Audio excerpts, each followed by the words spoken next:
3ஆம் இடத்துல குரு அதுவும் உச்சமாயி உட்கார்ந்திருக்கான்ற போது தொட்டதெல்லாம் தொடங்கக்கூடிய காலகட்டமா இருக்கு. இது வரைக்கும் நீங்க போட்ட எஃபெக்ட் எல்லாமே விரலுக்கரைத்த நீராகவே இருந்தது என்றால் இனிமே அது வேளாண்மைக்கு போற நீரா இருக்க போகுது. நீங்க பண்ற ஒவ்வொரு விஷயமும் சக்சஸ் ஆக போகுது. எப்பயுமே சில வாய்ப்புகளுக்காக காத்திருக்கக்கூடிய ரிஷபராசிக்காரர்களுக்கு இந்த தடவை வாய்ப்புகள் அதுவாக வரப்போகிறது. என் வாழ்க்கை மாறிடாதா, எனக்கு ஒரு இது வந்துடாதான் யோசிச்சு ஒவ்வொரு மாதமும் கடந்து கொண்டிருந்த ஒவ்வொரு ரிஷபராசிக்காரர்களுக்கும் இந்த மாதம் பொன்னான மாதமா வளரப்போகுது.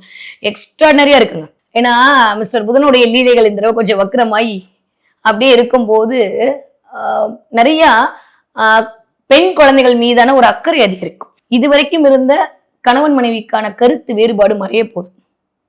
ஐயோ பாவம் என் பொண்டாட்டி அப்படின்ற மாதிரியான உங்கள் மீதான ஒரு அன்பு, ஒரு அக்கறை, ஒரு அனுசரணை வரப்போகுது. ஐயோ என் புருஷன் இவ்வளவு கஷ்டப்படுறாரு, இவ்வளவு டிராபிக்லாம் கஷ்டப்பட்டு வண்டி ஓட்டிட்டு வந்து இந்த வீட்டுக்கு உழைக்கிறாரு அப்படின்ற மாதிரி இது வரைக்கும் உங்களை அப்படியே பார்த்து இருந்த ஆள்லாம் மாதிரி இன்னும் 2 தோசை சாப்பிடுறீங்களா அப்படின்ற மாதிரி உங்கள் மேல லவாய்ஸ் அதிகரிக்க போது. அந்த அளவுக்கு ரிஷபராசிக்காரர்களுக்கு இந்த தடவை இல்லறம் இணைக்க போகிறது. இந்த நவம்பர் மாதம் அப்படின்றது உங்கள் கனவுகளுக்கான மாதமாக கண்டிப்பாக மலர காத்திருக்கிறது.